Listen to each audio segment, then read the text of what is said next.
Hello, thanks for joining me on my continuing mission to restore Skipjack. On today's episode, I look at some wood, begin to take the tow rails off and remove the old deck sheathing, and visit Curlew, a Falmouth Quay punt built in 1898.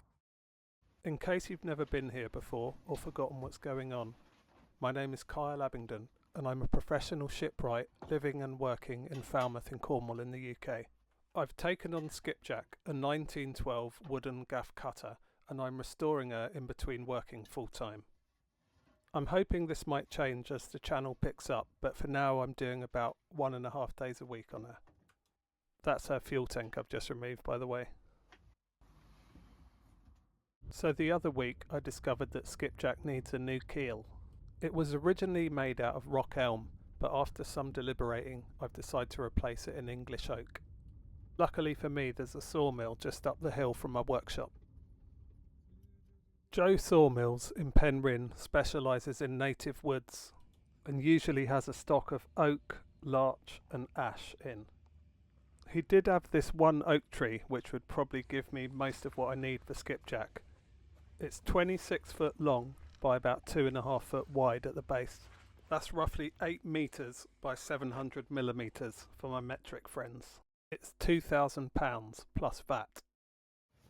Back on the boat, I wanted to get the sheathing off of the deck, which first involved removing the tow rails. To do this, first I needed to remove the plugs, and then the screws, and then pop the tow rails off.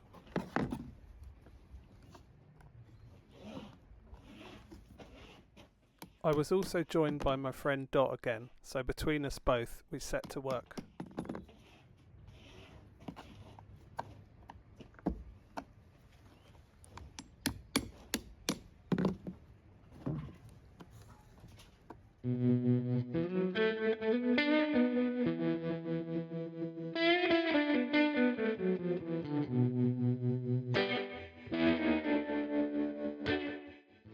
Removing the sheathing is fairly easy. Essentially you just get a crowbar under the plywood and work your way along.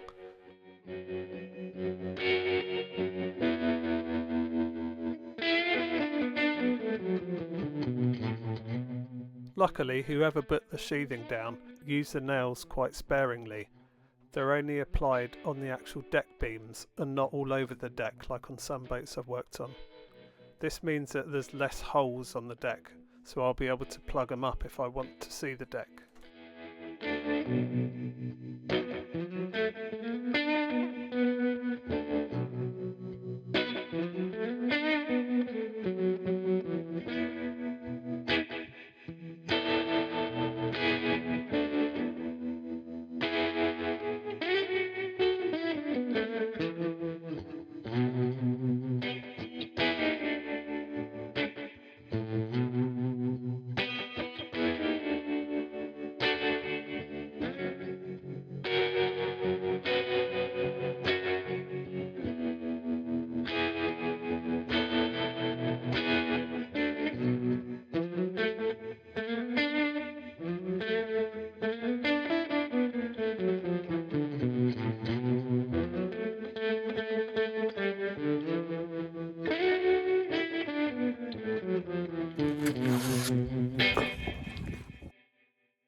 What I'm doing here is taking the annular ring nails, or ring shank nails some people call them, out of the deck after the rotten ply has been removed around them.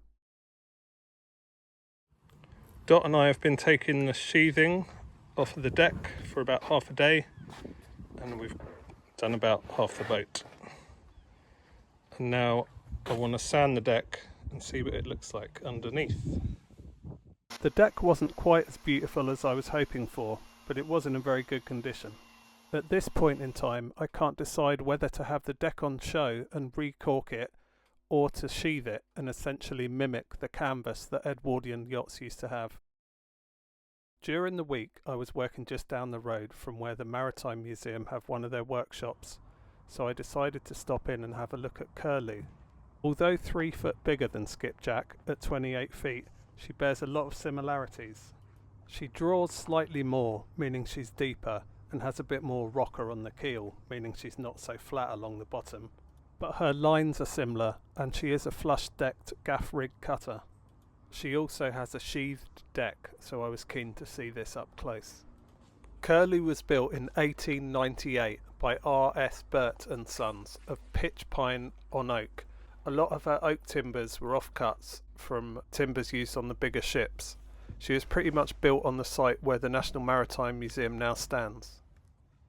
She was commissioned by Frank Jose, who owned and sailed her from 1898 until 1936, at which point she was sold as a yacht.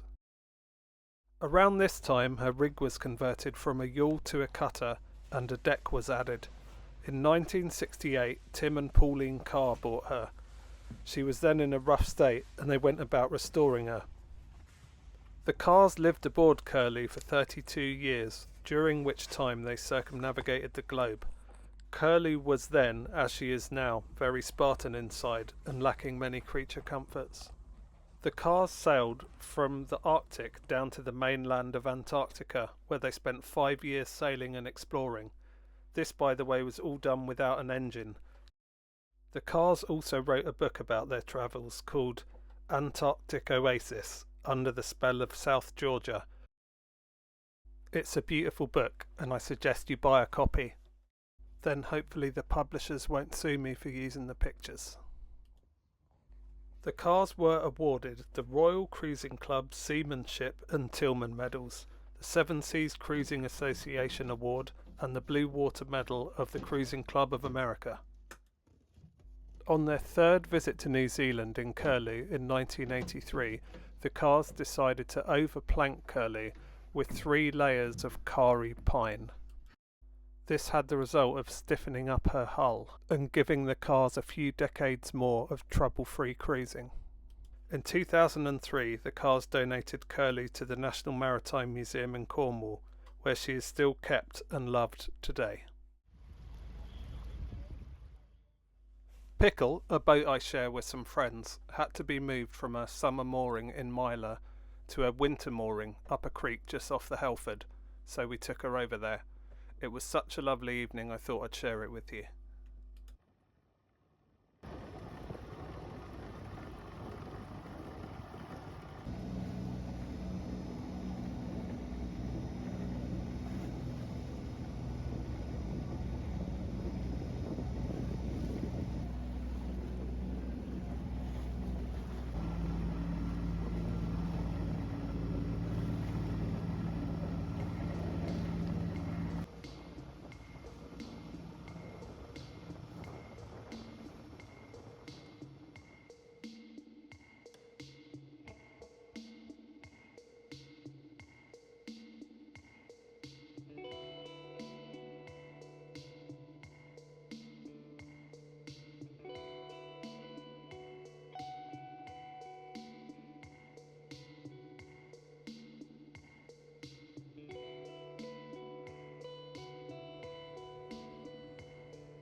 Not really a level with the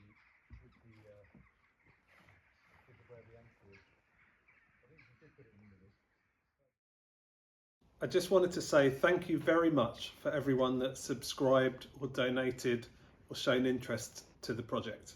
Finding out Skipjack needed a new keel was not a total surprise, but an unfortunate one. Some really generous people also donated to my GoFundMe page, so thank you very much for that.